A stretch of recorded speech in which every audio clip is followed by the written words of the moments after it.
That was me. Is it working for you? Let me try this again.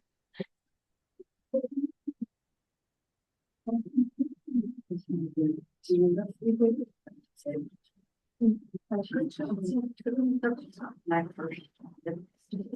got a big crew. Take a picture of it. Hmm. We'll see if it allows me Heck to. yeah. Can you see the full screen? We sure can. Awesome. Hopefully you are seeing everything. My end is not showing that. So Yeah, if you just kind of scroll down, can you like scroll and hit present? yes, Boom. there we go. Okay. Hopefully we're good to go now. Mm. Maybe. Not exactly. It's still showing that you're not like like presentation mode. It It's should just allow showing. me to. Did it change? Or a gal says just click on the first slide. It says your screen sharing is paused. I don't know what that means. Oh, yours is paused. Why'd you pause it? I, because I don't know what I'm doing. Resume. Here we go.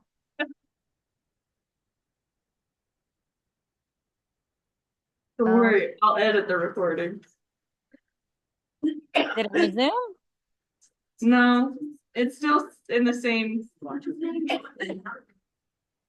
Let's let's try again. How about?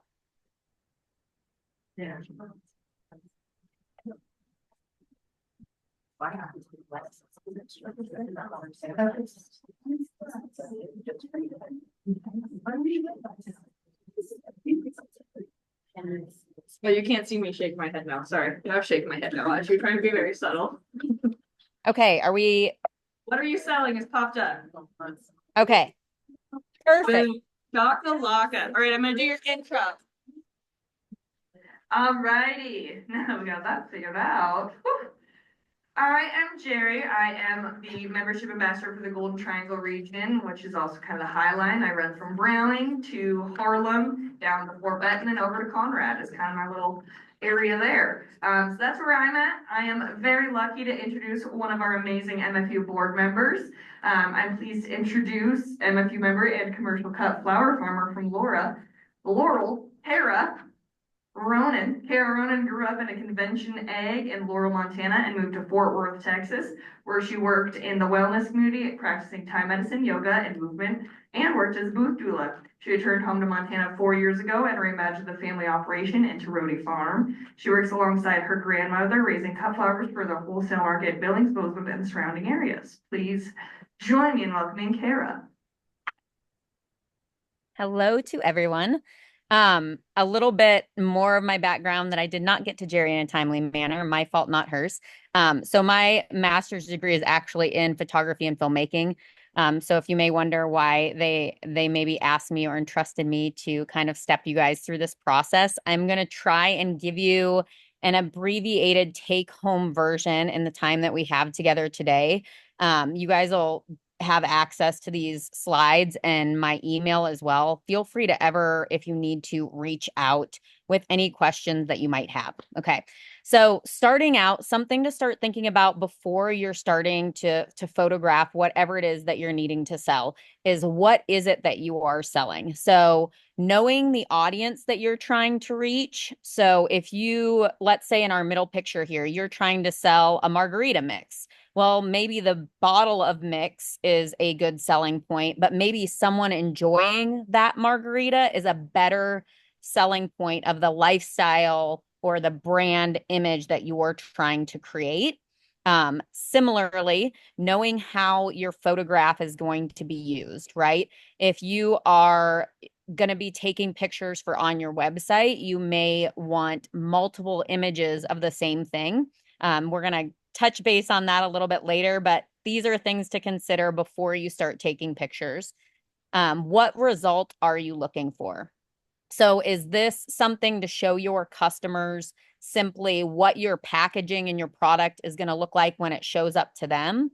Or are you using this as a tool to say, hey, come buy my product because it's better, or this is how you can use it? So considering what is it, what is the result? Are you again promoting this on social media? Are you going to be using it on your website? And then the fourth thing to think about before you get started taking pictures is, can you add value to your product? And I know in the egg community, we talk a lot about value add and value added products, but how can you set your product apart? So for example, in our third picture there, we're selling mineral water, but if you also are growing jalapenos or herbs, placing it on top of that thing. So there's also that co-brand that can happen. Like maybe you're the person selling the jalapenos, but when you're out harvesting jalapenos during the day, it gets hot and you like this mineral water, then you post that on your social media and tag them. It may also get your farm or operation looked at by doing that co-branding. Another thing that works really well for that is using ceramics from artists. So if you're going to have a ceramic bowl with your eggs in it, then you can also tag that person on social media and maybe get shares and get your product that you're selling, which is the eggs, in front of their customers for the product they're selling, which is the bowl. So thinking always about that co-branding and or the dangling of the carrot. And the dangling of the carrot is putting maybe something else in the picture that you're not intending to be the main item that's marketed. So let's say you're taking a picture of a hamburger and you're selling the beef. So you're really wanting to market to that audience of, look at this juicy beef patty that you can have if you buy our beef. But then do you also sell potatoes? And lettuce and tomatoes. So you want to make sure those things might be in the picture as well, because they may be going to you looking for the hamburger meat, but then when they realize that you also sell XYZ product, they may also find their way onto your page to look for those items as well. Once you kind of have that general baseline of what it is that you're trying to target and reach, this is a little bit of a this or that. So this is a series of 4 photos. You'll be seeing a lot of flowers today because that's what we work with. So for example, if I am wanting to look at a post for social media and you look at all these pictures, which one of these photos to you jumps out and says like, wow, I really want whatever it is that she is doing? And for some of you, it might be the first picture, for some of you, the second, for some of you, the third, and for some of you, the fourth. I can tell you from my own research in photography, for me, it is the third and fourth picture. So knowing what your audience is drawn to or what will make them buy. The third and fourth pictures, however, are jarred bouquets we sell, and there's about 9 of them in that picture. So the thing that you want to be careful of is you may use a picture for marketing, but if a customer reaches out to you and says, I want to order that jar bouquet, and I only have that third picture up on my website, and my customer gets a single bouquet like in the first picture, how do you think my customer is going to react to getting one single bouquet, which is what they bought, but my picture shows them number 3, if that makes sense? So being cautious and careful about when you are marketing or branding what it is you're offering, that you may use something to draw someone in, but then if they're going to actually purchase that product from you, that you're not like, oh, you get this thing over here that isn't the picture, because it can cause some real confusion. That also being said, when you are taking the photos, you can try different angles. So changing your angle and getting in close as opposed to far away can be a better selling mechanism, or looking at an individual product compared to a group of products together. And again, there's no right or wrong. You'll get familiar with what works for you selling your product. Does it work better when you have an individual thing on its own, or when you can show multiple things together? And what captures your audience's eye? A different view. So sometimes we get in the habit when we're taking pictures, whether it's of our products or our family, of kind of the static point and shoot. We're going to hold the camera right here, and whatever we're looking at, we're just going to hit it dead on. This is a picture of snapdragons, and as you can see, it's the same exact bunch of snapdragons, but by simply turning the snapdragons on their side, you get a completely different view and feel of what that flower might look like or what that product may look like than the straight head-on shot. So again, this is very specific to what your style is going to evolve to be in taking pictures, or what you want to get your products to look like. So don't be afraid of maybe turning something to the side or laying it down on the floor, standing it up, and kind of playing with what those different angles may look like. And you may find that you even are surprised, like, oh, by laying it down, I can capture the light a little bit better.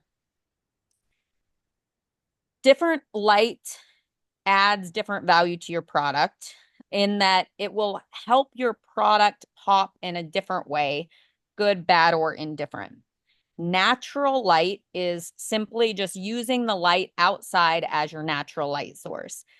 For most people, they think this is going to be the best way to make my product shine or make it look like it's real color of what it is. And sometimes that can be true. And then sometimes it can also add a little bit more harshness and shadows, or if you're in direct sunlight, it can actually be too overwhelming to the color of the product that you are trying to sell. And so this is just simply a bowl of tomatoes, what was set out on our porch, and me standing over it, shooting directly down onto that bowl of tomatoes. And the avocado toast with the egg is on a plate next to a window where the light is shining in through that window. And I am standing with my back to the window, shooting really up close that plate of food. So the natural light in a pinch, you can go find a window, and we're going to have time to practice this here in a little bit, but you can find a window and play with your back to the window. If you put that plate of food in front of the window and try and take a picture, it'll really blow out the image that you're trying to project. So always thinking about your back to the light source is what is going to give the best light onto the product. Artificial light, and that can be indoor light, which comes in many colors, which we will also play with. Artificial light sometimes is just what you're working with. You can't necessarily ask someone to turn off the lights inside of a room if multiple people are trying to do something in the same room. So you can tell from these photos, natural or artificial light tends to be a little bit warmer in color. So it's kind of a little bit more like orangish red tonality onto your product. That also being said, is when you're dealing with artificial light and any kind of wrapper or plastic around your product, that wrapper or that plastic tends to really reflect that light.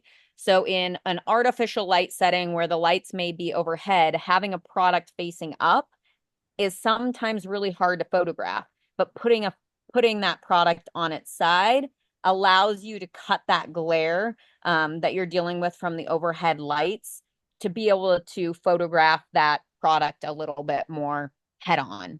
And again, looking at the differences between something being out of the package compared to being in the package is just something for you to kind of be thinking about and brainstorming in your mind, and kind of just a rhetorical question to be thinking on. But looking at these two photos yourself, which one, if you were the consumer, draws you to it more? And the answer may be both. You want to know what you're getting, what the package might look like, but then seeing the mushrooms out of the package may feel more appetizing, or may draw you in and be like, oh, I know I usually buy those at the store, but what are those little guys over there? What's that pine cone looking one on the other side? So that's another space where you can kind of combine everything you might sell on a page and get people interested in what those other offerings are that you might have. Background is a big consideration. So right here, this is the exact same bunch of zinnias. And you can tell on the left side, I'm holding them down in front of all of the other flowers that I grow. And what happens in that photo? Can anyone tell me? They kind of blend in. So, and then on the right side, all I'm doing is I'm simply holding those flowers up a little bit higher. And instead of straight on with my phone, I'm coming from a lower angle and photographing up towards the sky. And then what happens in that photo? Pop, right? So if I'm a consumer and I'm looking at both of these pictures, which one is probably going to give me a better idea of what I'm buying? Right side. The right side, right? So again, considering that you may want to set up this great background and show your product, but what is it that's going to make your product really pop and pop in the photo? And it may take some time to figure out exactly what that is. Have a few more examples for you guys here. So again, two very similar groupings of plant flower. The left is with a gray background, so it's a solid background. And so it's not getting muddled behind anything else. But then on the right is the blue background, and you can tell a vast difference there. Which one of those two pops more? The center one, right? With that blue. So for me, knowing with certain things, also, this gets a little bit more into the weeds with photography, but blue and green are complementary colors that are going to help each other pop a little bit more. So it's going to give it more of a vibrant look and a vibrant feel. The photograph on your far right is one just to show you an example. If you are going to be photographing in natural light outside, the best time to take your pictures are on really stormy, overcast days, which you can tell with this background in the picture. It makes the best natural light for your product, really helps them sing. And then it really helps dampen the background and kind of brighten up whatever it is you're trying to photograph. So even if it's a stormy day out, not while the storm is happening, but pre-rain falling, and while you're out wishing for no hail, you can snap some photos really quick outdoors, and those will be the best pictures you can get of your product, hands down, across the board. Out of the package. So we already kind of touched on this with the mushrooms, and then wanting to look at, once you know what your product is going to do, I know we have a lot of meat producers, so this is an example for the meat producers. I also have another package to show you guys. But as you can see on the far left, this is just what your beef may look like when you're sending it to the consumer. But how sexy on a scale of 1 to 10 is our first photo? Zero. It's like 0. It's a 0. Did Heather say it's a 0?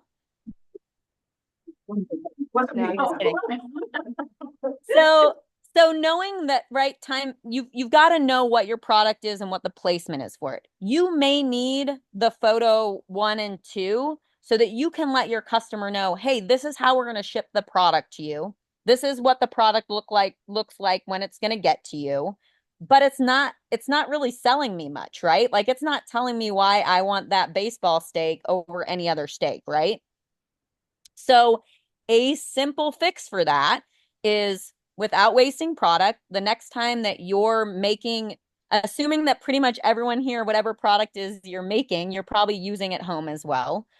So that is that same steak when I took it out of the package and de-thawed it, and it was just on the plate on the far right side.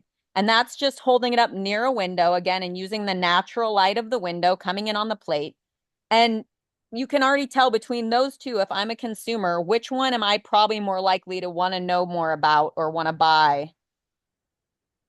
Most of the times it's going to be the one on the right where I can understand what I'm getting. Not always, but it's a little bit more of a way to show a customer this is what you're going to get when you order a baseball steak from me.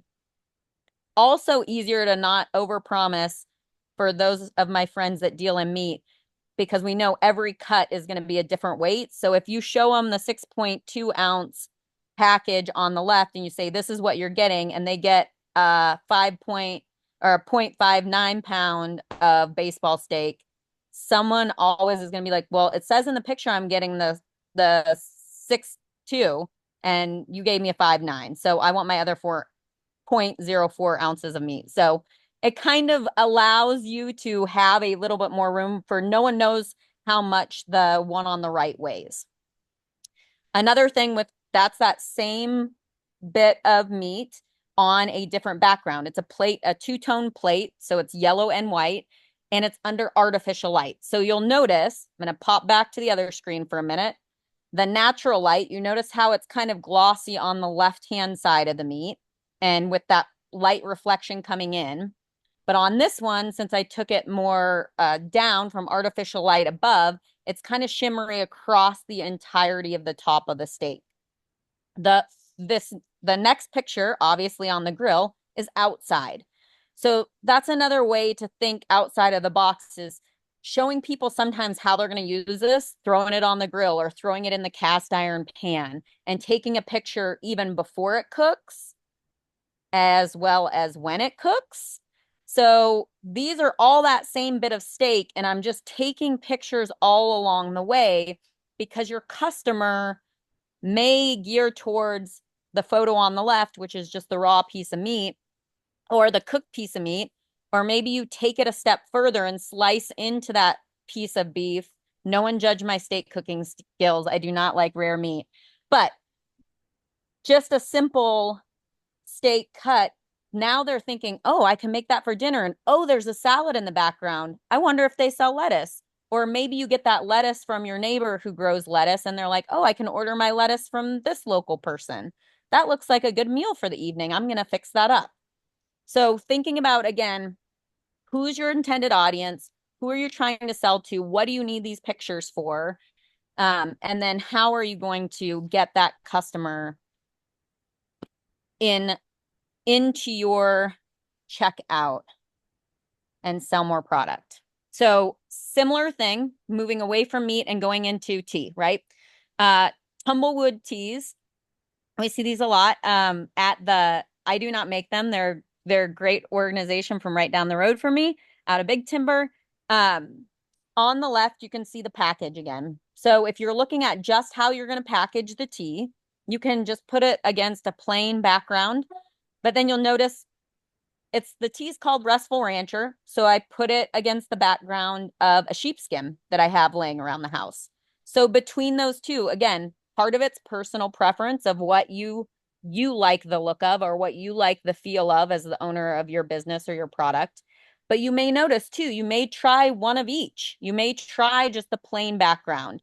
You may try one with the sheep background. See what customers are more drawn towards. And it may be that they're drawn to it because of the blend of tea it is.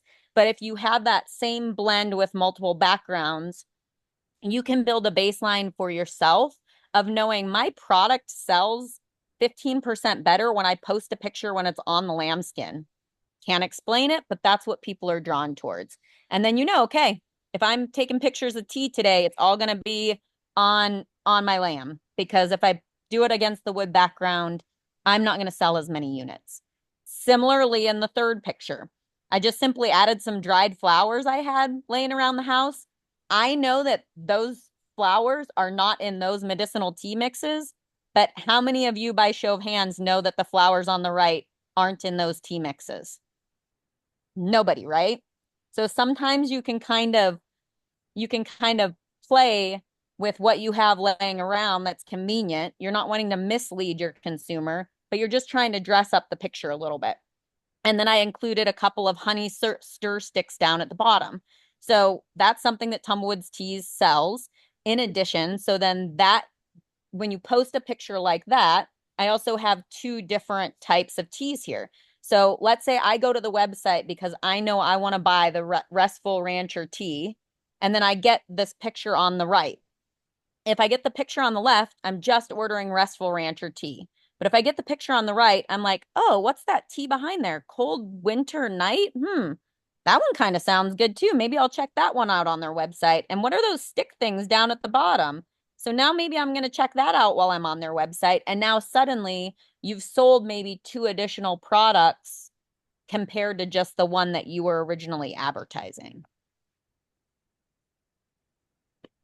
Similarly, if you're going to be posting on, if you're looking for more of a social media post, or if it's just an individual tea post, all these three pictures are just different little setups just in front of a window, super simple, all with those same products. One of them with the tea steeping, one of them where you can see the herbal blend in the tea ball, and one of them that's a little bit more head on and one that's a little bit more funky into the side. Again, this is gonna come down to what you like best as far as presenting for your product, but it's up to you, and you'll see what your customers respond to best. And yes, Jerry, it is. I knew it. um, the last thing that I want to kind of hit on before we get into practicing is filters. I almost titled this slide "Just Say No to Filters," but I'm going to let you be the decider of that. And what I want to touch on about this is we have three of the same exact photos up there. I think in using social media and in using our phones, it becomes so easy to auto correct our lighting or put a filter on something that we took a picture of. And again, this goes back to when you are photographing a product, you want to try to represent to your best ability what that product is going to look like when it gets to the consumer. So if you put filter upon filter on there because you're like, oh, I really like that vibe of retro chic, or I like poppin' hot eggs, like that's great. But your customer may be like, well, where's my bright blue eggs, or where are my, you didn't say I was getting any eggs that were dark brown, like is there something wrong with them? So it can lead to a lot of confusion with your customers. It can also lead to confusion when your customer is looking at the product. And I'm going to give you guys some homework to kind of understand this one a little bit better. But what I take photos of on my phone and put a filter onto and then post somewhere, it looks how it looks on my phone to me and on my screen to me. But somebody else seeing it somewhere else, their computer screen can be the RBGs, which again, way more technical than we need to go, but their settings in their computer basically can be different than the settings in your computer. So they may suddenly look at this piece of meat that you enhanced to look really red and juicy and delicious, and they're like, it looks brown and old, and like, is it safe to eat? So always being mindful that if you add a filter onto your photo, there's more likely of a chance that someone else looking at it from a different screen somewhere else may be seeing something entirely different. And that can affect your sales, especially if you're reliant on a website to sell your product. So we're going to get into practice. Before we get into doing some practice, I just want to see, are there any questions about this first part of what we did? We are going to have an opportunity for more questions at the end. So if anybody has a question that doesn't want to wait till the very end, feel free to ask it now before we get into some practice. And then we'll have, again, another chance after we practice to ask more questions.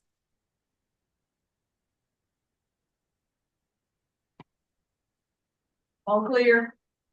Okay, so I am going to hopefully exit off of this and stop sharing screen. Oh, maybe.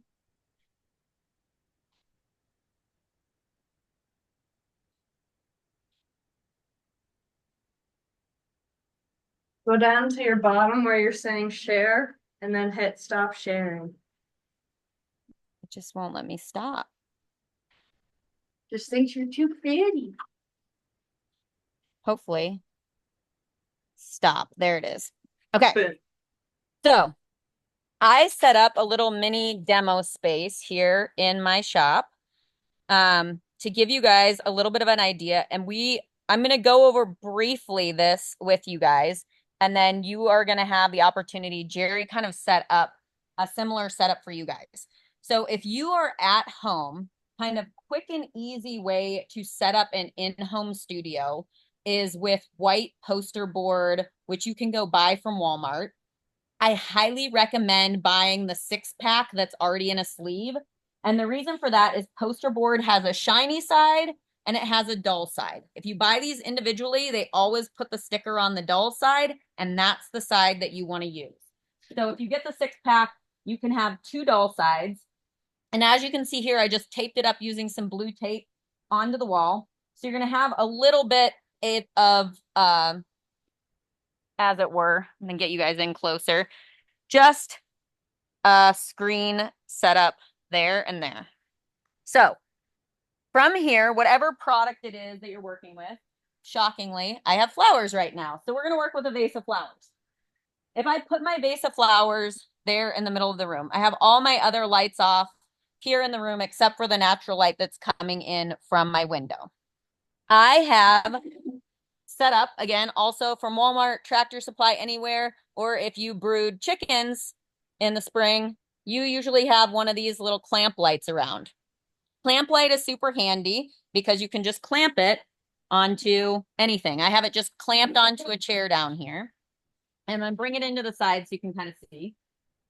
We have 2 different kind of light that we're going to work with today. So we have this guy. Zach, can you bring this in a little closer for me? Sorry.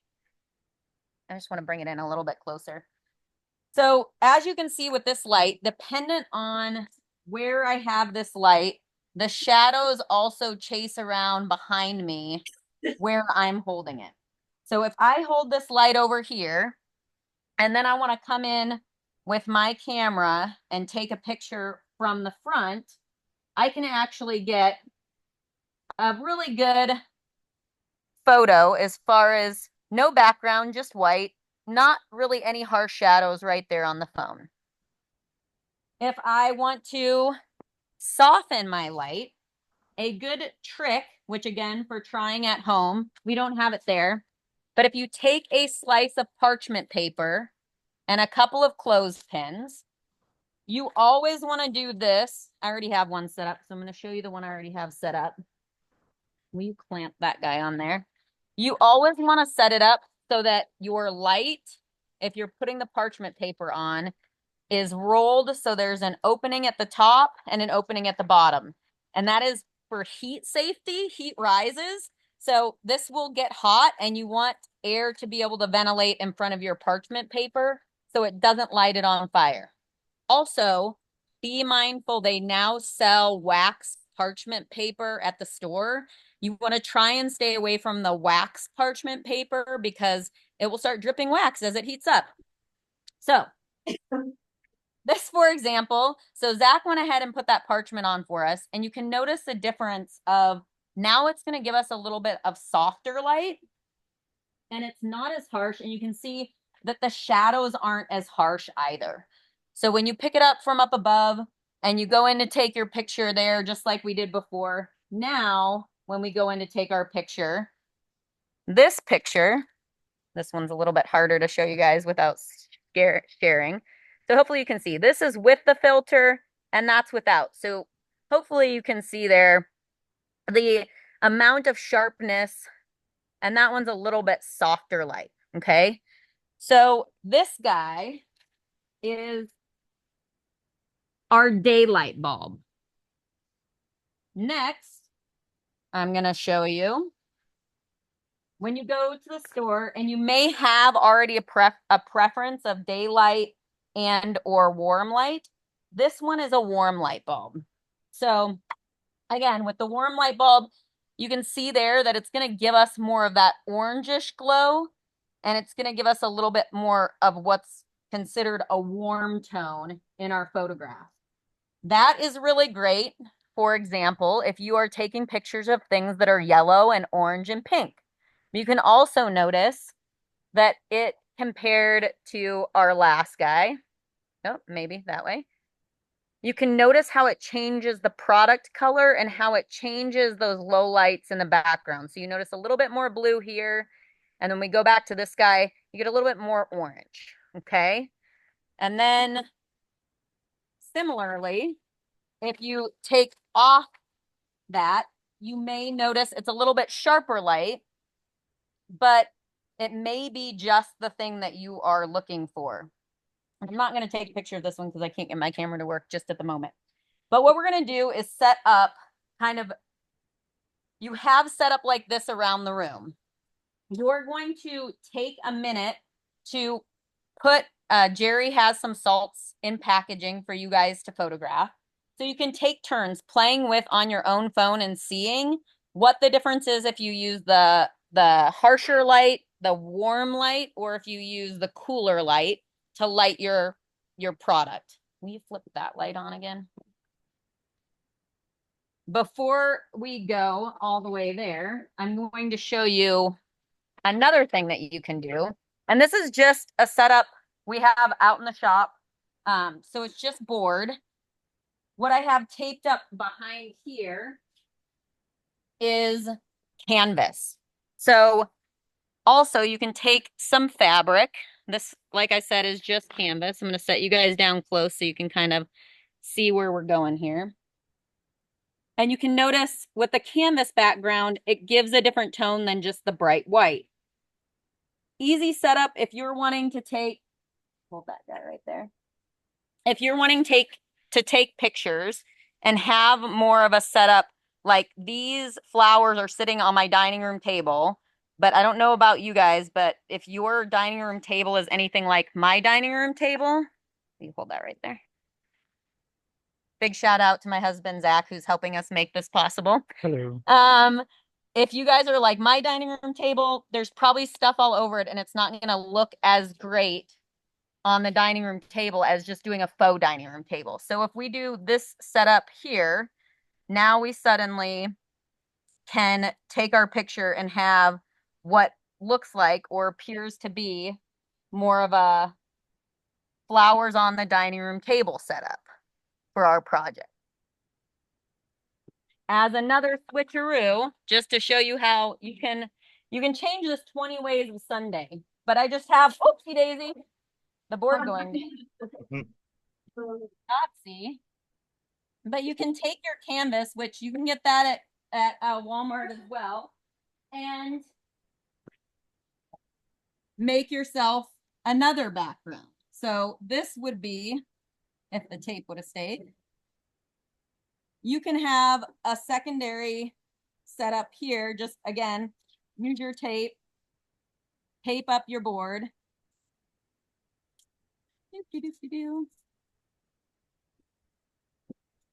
Go short. And then you have a totally different background there. It takes away the need for, then you don't have a seam. If a seam is something that is you're trying to avoid to help the look of your product. So again, you can kind of arrange it. You can make it look whatever you want, but that just gives you a different feel, warmth, tonality, and the such to your product. So before we take any questions, we're going to just move around. I believe Jerry has 4 spots set up for you guys to play with. That has a product at each. There should be 2 spots that have the warm light and 2 spots that have the cool light. We're going to give you about 10 minutes. So not, about 5 minutes. 5 minutes. 5 minutes. Sorry. I just saw that. Sorry, Jerry. About 5 minutes. So maybe pick one or maybe just go gather around and break up into a few small groups so you can see the differences. And you can also, if you're curious, take your package and go out to where the fireplace is. So if you go out the doors and to the right, there's natural light coming in from there, and see if you can zip 2 or 3 pictures just for your own comparison and trial. And then we'll come back and do a few questions. Sound good? Ready, set, go. So our first 2 this way are going to be your kind of white light, that cool light, and then our 2 in this area are going to be the warm light. If you guys are maybe not wanting for some reason to take some pictures, you can also kind of just maybe ask Carah some questions now too while other people are doing that. Doesn't really matter, however. is your workshop. So, yeah. I'm a hands-on learner, so I always like to give that option to folks, but if you feel suffice not doing it, no worries. Yeah, good point that my husband just pointed out that he always forgets. If you are using your camera, don't forget to clean your lens. You can just use your shirt. That is the number one way we touch these lenses a lot. So if you just use your shirt and look at it in the light and make sure there are no smudges on there before you get to taking pictures, that will help you tremendously as well. And you guys can move those lights however you want. If you want to get a different angle, go for it. You can have a neighbor help you. Whatever you need. Or want.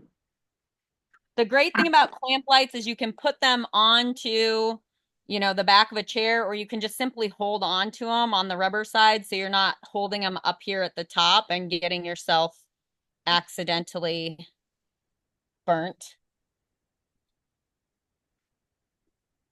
And there's a switch on them too, so if it's not working, make sure you got that switch on.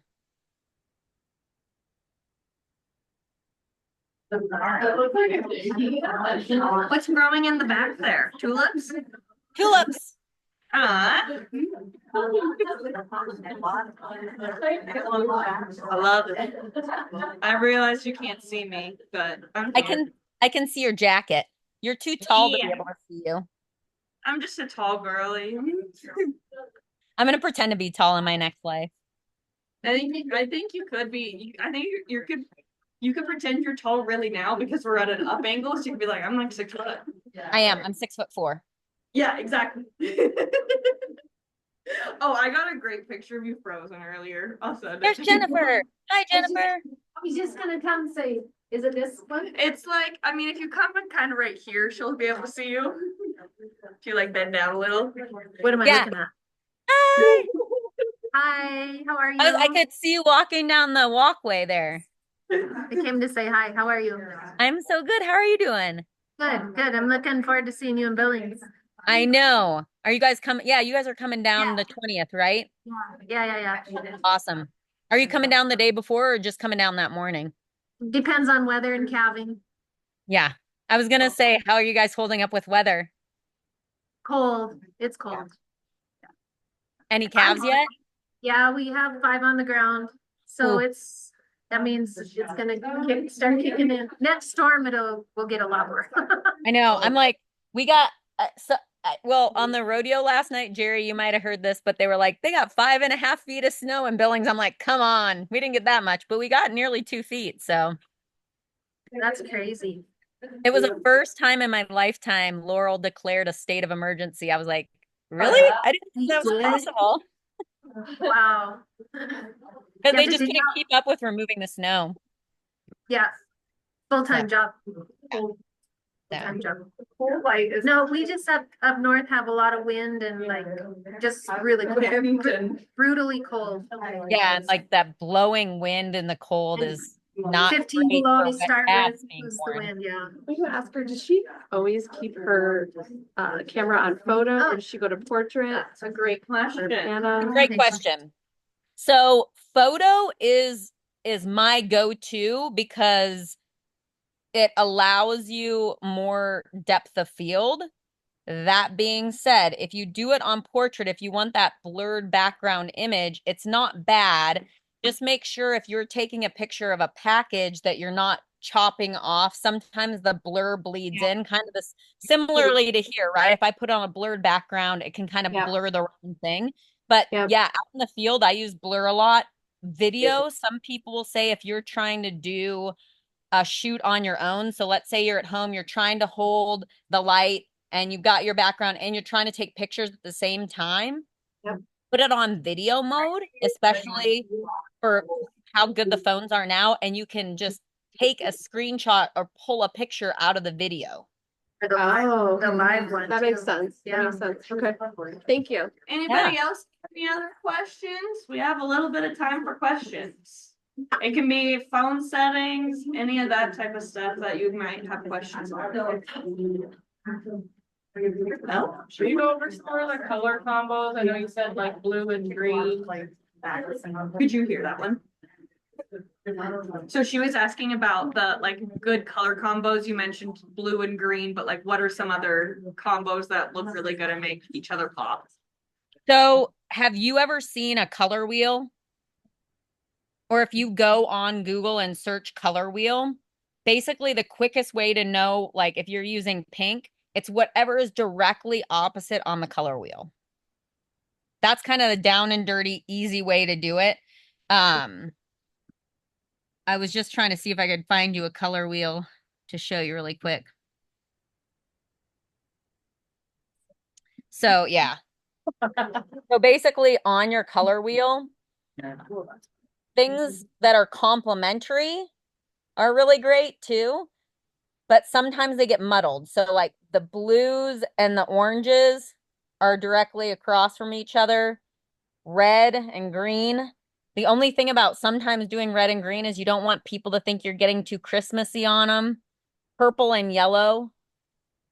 So you can kind of see, like, if you just look at a color wheel and you can pull it up on your phone and kind of go directly across the wheel, you'll find, like, if you're using a muted tone of something, so if you're not using like bright pink, if you're using like a pale pink color, don't try to put it against like a bright, vibrant green background using like a pale green background. That way those colors will marriage and they won't fight each other as much.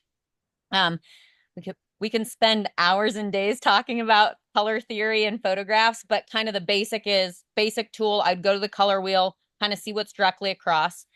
I tend to avoid putting your product, even if it's a color wheel thing, but sometimes when you put your product in front of too vibrant of a background, it can also make it hard for people to focus on.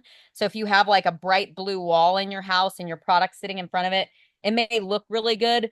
Generally speaking, the things that I've seen sell the best are on just like a plain neutral wood grain or a butcher block, the whites or creams where it's just one matte color. Or a lot of folks, you can even use like if you're going to yard sales or go to the Restore, we have a great Restore in Billings. You can get an old door, like an old wooden door, and like lay it down on the ground and use that as your background. And then it also it is across the board the same. So people get used to seeing your product in front of one or two backgrounds and not 10 backgrounds, if that makes sense. We can do one more question. I saw your hand was Do raised. you have like a favorite photo editing app? I use a professional one, so I would say that the majority of photos that I take of my products and either to post on social media and or on my website, I actually don't edit at all. I don't change their coloring. The more and more you play with it, you get used to being able to get that shot. All the shots that I showed you earlier, none of those are edited. They're all just straight from my phone using the light that I have in the situation that I have. So I would say if you can choose not to edit your photos and you can get used to getting them in front of the right light, you're better off going that route than using editing. If you are going to use editing and you want more of a professional software, I'm going to see if I can pull it up to show you guys. I would highly recommend Lightroom. Mine is not wanting to pull up, but it's Lightroom. It's a black box with a little LR in it. It'll cost you about $100 a year, but that's There's the also a most. free version. There is There's there is a The free version. mobile Lightroom is originally like free if you want to have some of the more advanced features for it. Say you're shooting with a camera and you're shooting in RAW, you have to have that prescription. But if you're just shooting on your phone JPEG, you can use normal Lightroom. It doesn't cost anything. And say you just want to have your oranges pop a little bit more or something like that. It's a really great thing for that. But yeah. And unless you're planning on blowing your picture up to the size of like a giant poster for a conference or a billboard, mostly just a JPEG version of whatever you take a photo of is going to be sufficient. Perfect.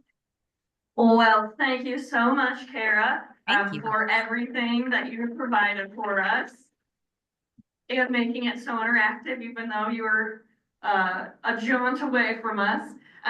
But have one last session for you guys. If you want to head back over to the Grizzly Room, I think we're about to get that one started. And I will share Carah's information with all of you guys post-conference, anything like that. Any other questions you have, she's amazing. Thanks, Carah. Thank you.